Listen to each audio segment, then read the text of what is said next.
Hello दोस्तों, नमस्कार, स्वागत है एक बार फिर से आप सभी का अपने प्रिय चैनल पर। दोस्तों आपको बताते हैं जो अभी की सबसे बड़ी खबर आ रही है, जहां एससीओ समिट में पाकिस्तान को खुल्लम खुल्ला जयशंकर जी ने दिखाया आईना। बिलावल को बताया आतंकवाद की फैक्ट्री का सबसे बड़ा प्रवक्ता। जी हाँ, बताएंगे और क्या क्या कहा जयशंकर जी ने सामने बिलावल भुट्टो को बैठाकर, और साथ ही साथ आपको बताएंगे जहां बिलावल भुट्टो के नमस्ते पर मच गया बवाल। जयशंकर के हाथ ना मिलाने पर बौखलाए पाकिस्तानी राजनेता और देने लगे ये दलीलें। साथ ही साथ आपको बताएंगे जहां मणिपुर हिंसा को लेकर सबसे बड़ी खबर बताएंगे। अतिरिक्त फोर्स भेजी गई है अमित शाह जी के द्वारा। अमित शाह जी ने इस पर बड़ा एक्शन लिया है दोस्तों। और साथ ही साथ आपको कर्नाटक का बहुत बड़ा सर्वे बताने वाले, तो आराम से बने रहेगा वीडियो का अंत तक। और अभी खबरों में आगे बढ़ने से पहले हमेशा की तरह अपने भारत देश का जमकर समर्थन करते हैं और मानते हैं कि भारत की सेना में वो शौर्य, ताकत, बल, क्षमता, पराक्रम है जो किसी अन्य देश की सेनाओं में नहीं है। तो इस वीडियो को भी कर दीजिए लाइक, चैनल को कर दीजिए सब्सक्राइब, बेल आइकन दबाइए, साथ ही कमेंट बॉक्स में लिख दीजिएगा जय हिंद। जी हाँ, तो बात करते हैं पहली और सबसे बड़ी खबर की, जहां एससीओ समिट में पाकिस्तान को जयशंकर जी ने दिखाया आईना। बिलावल को बताया आतंकवाद की फैक्ट्री का प्रवक्ता। जी हाँ, और कह दिया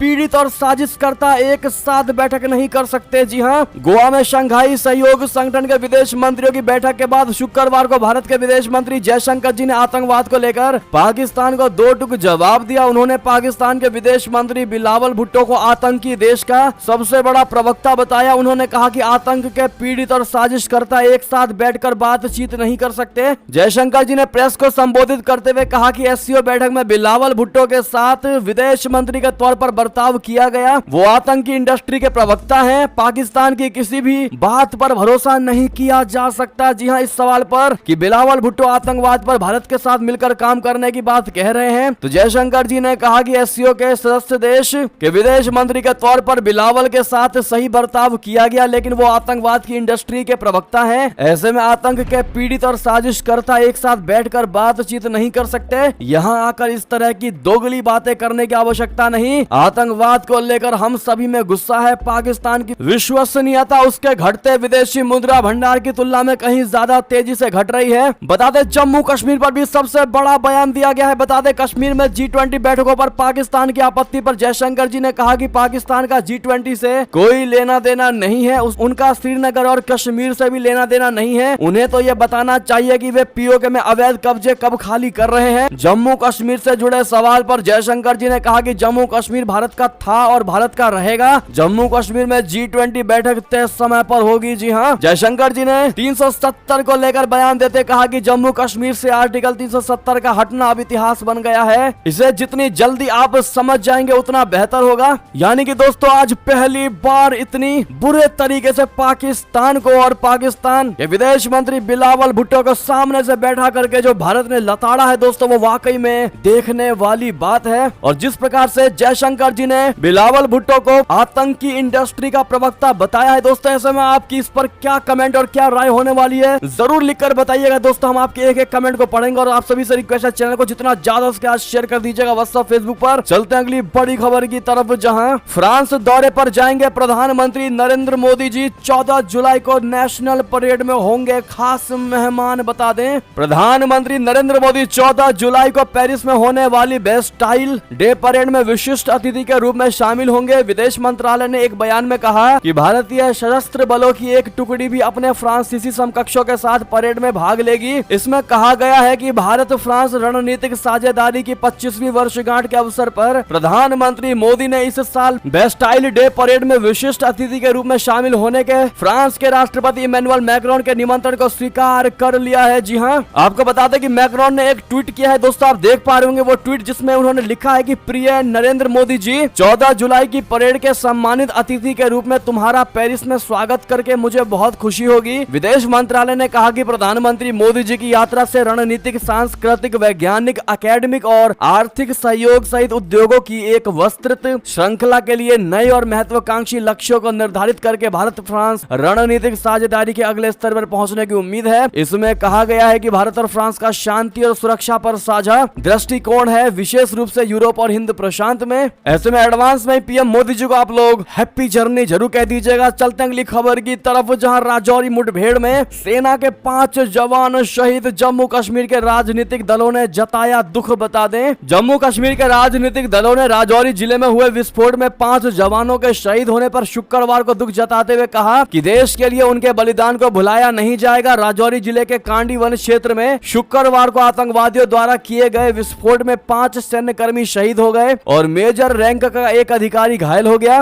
आतंकवादियों का सफाया करने के लिए सैन्य अभियान अब भी जारी है। नेशनल कॉन्फ्रेंस के उपाध्यक्ष उमर अब्दुल्ला ने कहा कि आतंकवाद की कड़े शब्दों में निंदा की जानी चाहिए। पूर्व मुख्यमंत्री उमर अब्दुल्ला ने ट्वीट किया कि आतंकवाद एक अभिशाप है जिसने जम्मू कश्मीर में दशकों से कई जिंदगियों को तबाह कर दिया है और इसकी कड़ी निंदा की जानी चाहिए। आज हमने जिन लोगों को खोया है उनके परिवारों के प्रति मैं गहरी संवेदना व्यक्त करता हूं। बहरहाल दोस्तों, बड़ी ही दुखद खबर है, हमारे 5 जवान शहीद हुए हैं। ऐसे में भारतीय सेना अलर्ट मोड पर है और ऑपरेशन लगातार चलाया जा रहा है। जिस प्रकार से आतंकवादियों ने ये चेतावनी भी दी थी कि G20 मीटिंग हम जम्मू कश्मीर में किसी भी कीमत पर नहीं होने देंगे, जिसके बाद भारतीय सेना पूर्ण रूप से अलर्ट है। अब ऐसे में दोस्तों, भारत इस पर क्या बड़ा एक्शन ले लेता है वो देखने वाली बात होगी। बहरहाल उन 5 जवानों जो शहीद हुए उनको श्रद्धांजलि आप लोग जरूर दे दीजिएगा। चलते हैं अगली खबर की तरफ, जहां बिलावल भुट्टो के नमस्ते पर मचा बवाल। जयशंकर के हाथ न मिलाने पर बौखलाए पाकिस्तानी राजनेता। बता दें, पाकिस्तान के विदेश मंत्री बिलावल भुट्टो जरदारी शंघाई सहयोग संगठन की बैठक में हिस्सा लेने के लिए भारत में है। ये पिछले 1 दशक से भी अधिक समय में किसी पाकिस्तानी विदेश मंत्री की पहली भारत यात्रा है। आप सभी जानते ही हैं। वैसे भारत और पाकिस्तान के बीच आतंकवाद समेत कई मुद्दों को लेकर बातचीत बंद है। ऐसे में बिलावल के इस दौरे को दोनों देशों के संबंधों में मील का पत्थर माना जा रहा है। हालांकि बिलावल की भारत यात्रा को लेकर पाकिस्तान में बवाल भी मचा हुआ है। पाकिस्तान की विपक्षी पार्टियों ने बिलावल के खिलाफ मोर्चा खोला हुआ है। अब SCO मीटिंग की शुरुआत में जयशंकर जी के सामने बिलावल के हाथ जोड़ने को लेकर पाकिस्तानी राजनेता भड़के हुए हैं। कई राजनेताओं ने बिलावल भुट्टो की इस हरकत को शर्मनाक करार दिया। पाकिस्तान की प्रमुख विपक्षी पार्टी पाकिस्तान तहरीक इंसाफ के नेता और इमरान खान सरकार में मानवाधिकार मंत्री रही शिरीन मजारी ने ट्वीट करके बिलावल भुट्टो के नमस्ते पर निशाना साधा। उन्होंने लिखा कि असली कहानी इस तस्वीर में है, जहां भारतीय समकक्ष और मेजबान जयशंकर ने बिलावल से हाथ मिलाने के लिए अपना हाथ नहीं बढ़ाया और नमस्ते किया, लेकिन बिलावल ने भी ऐसा ही किया। कूटनीति में संकेतों का काफी महत्व होता है, खासकर जब दोनों दुश्मन देश हों। ये बिलावल के तुष्टीकरण का संकेत था, जो कि शर्मनाक है। उनके इस ट्वीट को पाकिस्तान के पूर्व संचार मंत्री चौधरी फवाद हुसैन ने भी ट्वीट किया। ऐसे में दोस्तों, पाकिस्तान ने जो जहर भारत के लिए घोला है, ऐसे में बिल्कुल भी पाकिस्तान को लेकर इज्जत भारत में बची ही नहीं है। बहरहाल इस पर आपकी जो भी निजी राय हो दोस्तों, कमेंट में लिखकर अवश्य बताइएगा। चलते हैं अगली और बड़ी खबर की तरफ, जहां नेपाल में दहल सरकार को लगा तगड़ा वाला झटका। 21 सांसदों वाली राष्ट्रीय स्वतंत्र पार्टी ने समर्थन लिया वापस। बता दें, नेपाल में राष्ट्रीय स्वतंत्र पार्टी यानी RSP ने पुष्प कमल दहल प्रचंड के नेतृत्व वाली सरकार से समर्थन वापस ले लिया है। पार्टी प्रमुख रवि लामी छाने ने इसकी घोषणा कर डाली है। इसके साथ ही संविधान के अनुसार प्रधानमंत्री दहल को इस कदम के बारे में अवगत कराने के बाद 30 दिनों के भीतर फ्लोर टेस्ट के लिए जाना होगा। RSP के पास संसद में 21 सीटें हैं। बता दें कि नेपाल के प्रधानमंत्री पुष्प कमल दहल प्रचंड ने गुरुवार को अपने मंत्रिमंडल का विस्तार किया था। इस बार मंत्रिमंडल में 3 नए मंत्रियों को शामिल किया गया है। इसके साथ ही मंत्री परिषद के कुल मंत्रियों की संख्या बढ़कर 22 हो गई है। बात करते हैं दोस्तों अगली खबर की, जहां 11 लाख गेहूं की बोरियां नहीं मिलने पर पाकिस्तान की आटा मिलें अनिश्चित काल के लिए हुई बंद। बता दें, पाकिस्तान की आटा मिल्स एसोसिएशन ने सभी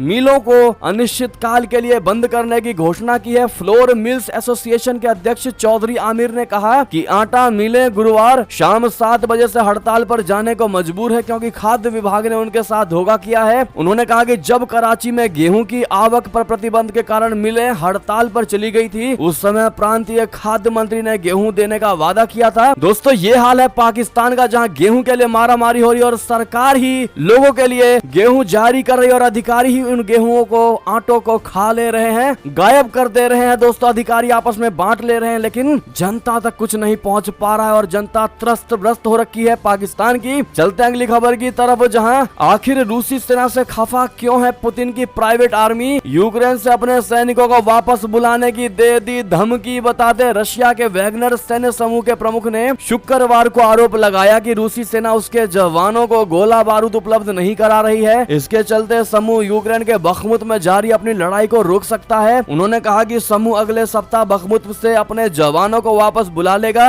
रूसी राष्ट्रपति व्लादिमीर पुतिन के करीबी और कुख्यात करोड़पति येवगेनी प्रिगोजिन ने दावा किया कि वैगनर ने 9 मई तक बखमुत पर कब्जा करने की योजना बनाई थी। ये दिन द्वितीय विश्व युद्ध में नाजी जर्मनी की हार को चिन्हित करने वाला एक प्रमुख दिवस दिवस है और इस दिन रशिया में अवकाश रहता है। वैगनर सैन्य समूह को पश्चिमी देशों में रूसी राष्ट्रपति व्लादिमीर पुतिन की प्राइवेट आर्मी कहा जाता है। अब उन्होंने कहा कि हमें गोला बारूद की आपूर्ति नहीं हो रही है, किसी भी प्रकार की हमें सुविधाएं नहीं दी जा रही। अब हम अगले हफ्ते अपने सैनिकों को यूक्रेन से वापस बुला लेंगे। अब देखना यह होगा कि इस पर पुतिन क्या एक्शन लेते हैं। दोस्तों, पुतिन क्या उनको सुविधाएं मुहैया कराते हैं या कोई और ही एक्शन लेते हैं। चलते हैं अगली खबर की तरफ, जहां पर तुर्की में यूक्रेन के सांसद ने रूसी प्रतिनिधि को पीटा। घटना का वीडियो सोशल मीडिया पर जमकर हुआ वायरल। बता दें, रशिया और यूक्रेन के बीच जारी युद्ध को 1 साल से भी ज्यादा का समय बीत चुका है। अब दोनों देशों के रिश्तों में खटास इस कदर बढ़ चुकी है कि दोनों देशों के नागरिक एक दूसरे पर हमलावर हो रहे हैं। बता दें, तुर्की से एक वीडियो सामने आया है जिसमें यूक्रेन के एक सांसद रूस के प्रतिनिधि पर घूंसे बरसाते नजर आ रहे हैं। ये वीडियो यूक्रेन के एक पत्रकार जेसन जे स्मार्ट ने अपने आधिकारिक ट्विटर अकाउंट पर शेयर किया है। इस वीडियो को सोशल मीडिया पर मिलियन में व्यूज मिल चुके हैं। साथ ही साथ अगली खबर बता दें, जहां एससीओ समिट को लेकर एक और बड़ी खबर, जहां जुलाई में होगा एससीओ शिखर सम्मेलन। 8 देशों के राष्ट्रीय अध्यक्ष आएंगे भारत, शहबाज शरीफ भी होंगे शामिल। बता दें, भारत के गोवा में अभी शंघाई सहयोग संगठन के विदेश मंत्रियों का जमावड़ा लगा हुआ है, जिसमें एससीओ के 8 देशों के विदेश मंत्री हिस्सा ले रहे हैं। लेकिन आज से ठीक 2 महीने के बाद एससीओ का महाशिखर सम्मेलन होगा, जिसमें 8 देशों के राष्ट्रीय अध्यक्ष शामिल होंगे। भारत के लिए जुलाई का महीना काफी महत्वपूर्ण होगा और विदेश मंत्रियों की बैठक के बाद एससीओ देशों के प्रमुख भारत का दौरा करेंगे, जिनमें चीन के राष्ट्रपति शी जिनपिंग, रशिया के राष्ट्रपति व्लादिमीर पुतिन और पाकिस्तान के प्रधानमंत्री शहबाज शरीफ के भी शामिल होने की संभावना है। हालांकि शहबाज शरीफ के भारत दौरे को लेकर पाकिस्तान के विदेश विभाग ने कहा है कि फिलहाल उनके कार्यक्रम को लेकर फैसला नहीं लिया गया है, लेकिन बिलावल भुट्टो के गोवा कार्यक्रम में हिस्सा लेने के बाद शहबाज शरीफ के भारत दौरे को लेकर संभावनाएं काफी ज्यादा बढ़ गई है। वहीं बात करते हैं अगली खबर की, जहां किंग्स चार्ल्स III के राज्याभिषेक में पीएम ऋषि सुनक पढ़ेंगे बाइबिल। समारोह में शामिल होंगे धनखड़ पहुंच चुके लंदन। बता दें, ब्रिटेन के प्रधानमंत्रियों द्वारा राजकीय अवसरों पर संदेश पढ़े जाने की हालिया परंपरा को ध्यान में रखते हुए ऋषि सुनक शनिवार को महाराज चार्ल्स III के राज्याभिषेक के अवसर पर कुलुसियों की बाइबिल पुस्तक से संदेश पढ़ेंगे। सुनक भारतीय मूल के ब्रिटेन के पहले प्रधानमंत्री और हिंदू धर्म को मानने वाले हैं। 6 मई को यहाँ वेस्टमिंस्टर एब्बे में होने वाले ईसाई समारोह में बाइबिल संबंधी संदेश के उनके संबोधन से बहुधार्मिक विश्वास की गूंज सुनाई देगी। कैंटरबरी के आर्क बिशप रेवेंडर जस्टिन बेलवी के कार्यालय लैम्बेथ पैलेस ने कहा कि अन्य धर्मों में आस्था रखने वाले सदस्य पहली बार यहाँ सेवा में सक्रिय भूमिका निभाएंगे। ब्रिटेन के नए महाराजा चार्ल्स III का वेस्टमिंस्टर एब्बे में औपचारिक राज्याभिषेक होगा, जिसमें शामिल होने के लिए उपराष्ट्रपति जगदीप धनखड़ शुक्रवार को लंदन पहुंच चुके हैं। वो भारत सरकार की ओर से किंग्स चार्ल्स III के राज्याभिषेक समारोह में शामिल होंगे। धनखड़ के साथ उनकी पत्नी डॉक्टर सुदेश धनखड़ भी गई हैं। ब्रिटेन के नए शासक की ऐतिहासिक ताजपोशी में करीब 100 देशों के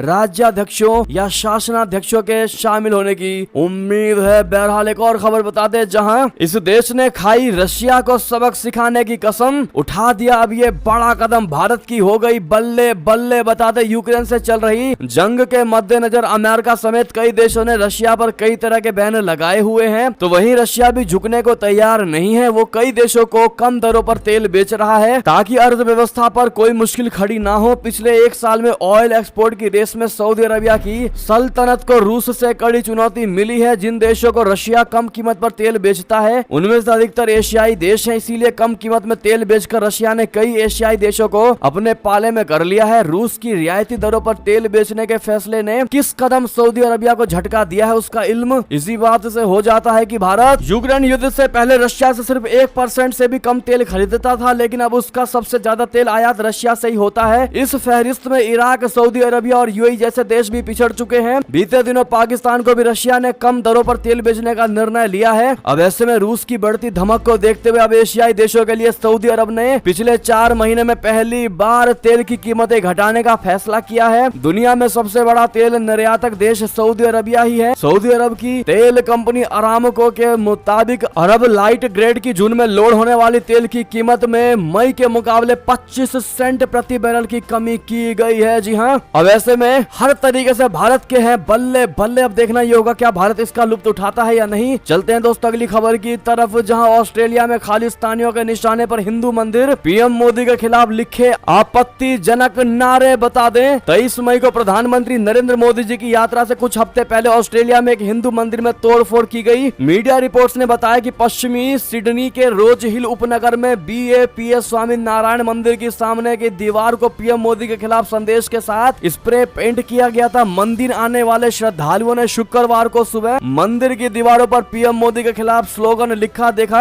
यहाँ तक कि मंदिर के गेट पर खालिस्तानी झंडा लटका हुआ दिखाई दिया। मंदिर में नियमित रूप से आने वाली सेजल पटेल ने कहा कि आज सुबह जब मैं पूजा के लिए आई तो मैंने सामने की दीवार पर पीएम के खिलाफ लिखा स्लोगन देखा। मंदिर के अधिकारियों ने गेट पर एक खालिस्तानी झंडा लटका हुआ पाया और मामले की सूचना न्यू साउथ वेल्स पुलिस को दी। रिपोर्ट के मुताबिक पुलिस अधिकारियों ने मंदिर का दौरा किया और उन्हें हमले की सीसीटीवी फुटेज मुहैया कराई गई। जी हाँ, चलते हैं दोस्तों अगली खबर की तरफ, जहां जयशंकर जी की चीन को भी 2 टुक सीमा पर स्थिति ठीक नहीं, कायदे से पेश आना होगा। बता दें, गोवा में हो रही एससीओ बैठक की ब्रीफिंग में विदेश मंत्री जयशंकर जी ने शुक्रवार को कहा कि भारत चीन संबंध सामान्य नहीं है और अगर सीमावर्ती क्षेत्रों में शांति भंग होती है तो यह ठीक नहीं हो पाएगी। एससीओ बैठक के इतर अपने चीनी समकक्ष किन गैंग के साथ बैठक पर मंत्री ने ब्रीफिंग में कहा कि सीमावर्ती क्षेत्रों में असामान्य स्थिति है। हमने इस बारे में खुलकर चर्चा की। हमें सैनिकों के पीछे हटने की प्रक्रिया को आगे बढ़ाना होगा। भारत चीन संबंध सामान्य नहीं है और सीमावर्ती क्षेत्रों में शांति भंग होने पर सामान्य नहीं हो सकते। साथ ही साथ दोस्तों अगली खबर बता दें, जहां कोरोना वायरस को लेकर सबसे बड़ी और अच्छी खबर दोस्तों, जहां अब ग्लोबल इमरजेंसी नहीं रह गया कोरोना वायरस खात्मे की ओर कोविड महामारी। बता दे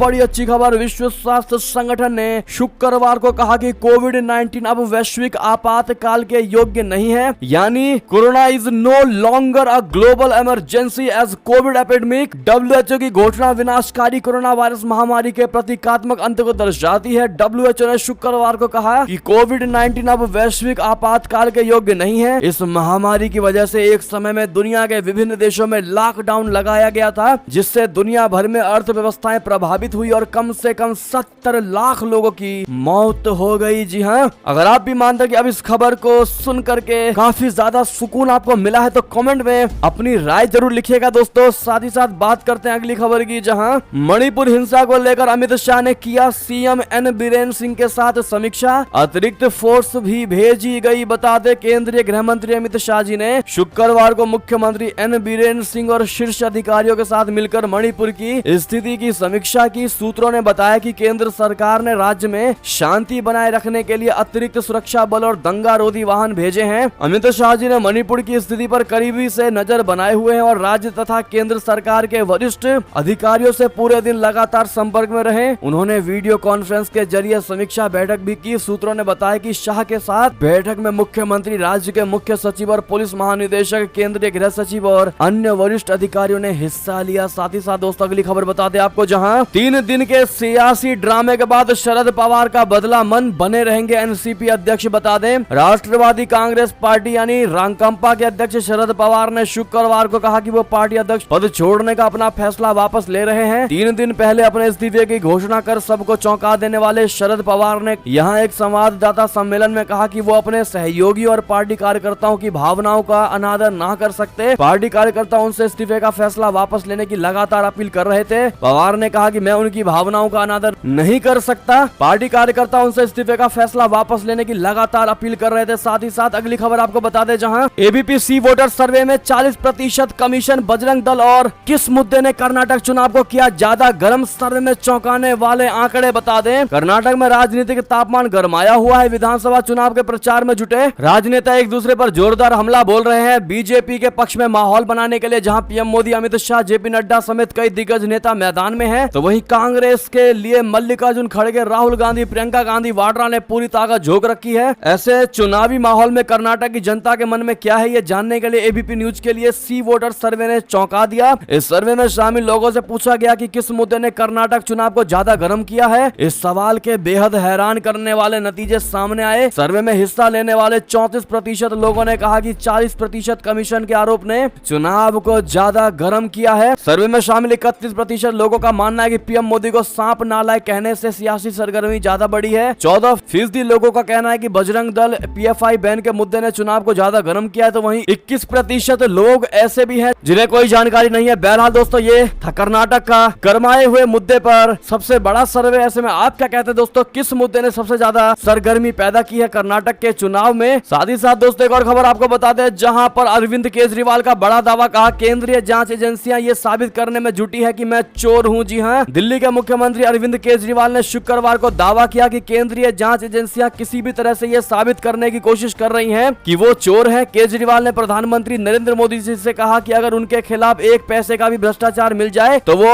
यानी प्रधानमंत्री उन्हें सार्वजनिक रूप से फांसी पर लटका दें। आबकारी नीति मामले में सीबीआई ने केजरीवाल से 16 अप्रैल को पूछताछ की थी, जिसमें दिल्ली के पूर्व उप मुख्यमंत्री मनीष सिसोदिया पहले ही जेल में हैं। अब ऐसे में दोस्तों अरविंद केजरीवाल के इस बयान को लेकर आपकी क्या राय होगी बताइएगा जरूर। ऐसे में भाजपा ने साधा दिल्ली सीएम पर निशाना, कहा केजरीवाल का बंगला सद्दाम हुसैन के महल जैसा है, जीते हैं लग्जरी लाइफ। बता दें भाजपा प्रवक्ता सुधांशु त्रिवेदी ने प्रेस कॉन्फ्रेंस में केजरीवाल के कुछ पुराने बयानों से संबंधित वीडियो दिखाए, जिसमें उन्होंने खुद को बड़े घरों और शानदार कारों सहित महंगी जीवन शैली को बनाए रखने पर सार्वजनिक धन खर्च करने वाले राजनीतिक नेताओं के खिलाफ एक योद्धा के रूप में प्रस्तुत किया था। उन्होंने कहा कि वैभवशाली बंगले की तुलना इराकी तानाशाह सद्दाम हुसैन और उत्तर कोरिया के नेता किम जोंग उन के आलीशान आवासों से की है। उनकी तरह केजरीवाल के घर है, ऐसा दोस्तों सुधांशु त्रिवेदी जी का कहना है। बहरहाल इस पर आपकी जो भी निजी राय हो कमेंट में लिखकर अवश्य बताइएगा। साथ ही साथ ये थी अब तक की सारी बड़ी खबरें। आपको हमारी खबर कैसी लगी? आशा करता हूँ बहुत अच्छी लगी होगी। अगर थोड़ी भी अच्छी लगी है तो इस वीडियो को भी अपने भाई बंधुओं में व्हाट्सएप, फेसबुक, ट्विटर के जरिए पूरे भारत में शेयर करना बिल्कुल मत भूलिएगा। और अभी कर दीजिए इस वीडियो को लाइक, चैनल को कर दीजिए सब्सक्राइब, बेल आइकन दबाइए, साथ ही कमेंट बॉक्स में लिख दीजिएगा जय हिंद जय भारत। और यहाँ तक बने रहने के लिए आप सभी का बहुत बहुत धन्यवाद।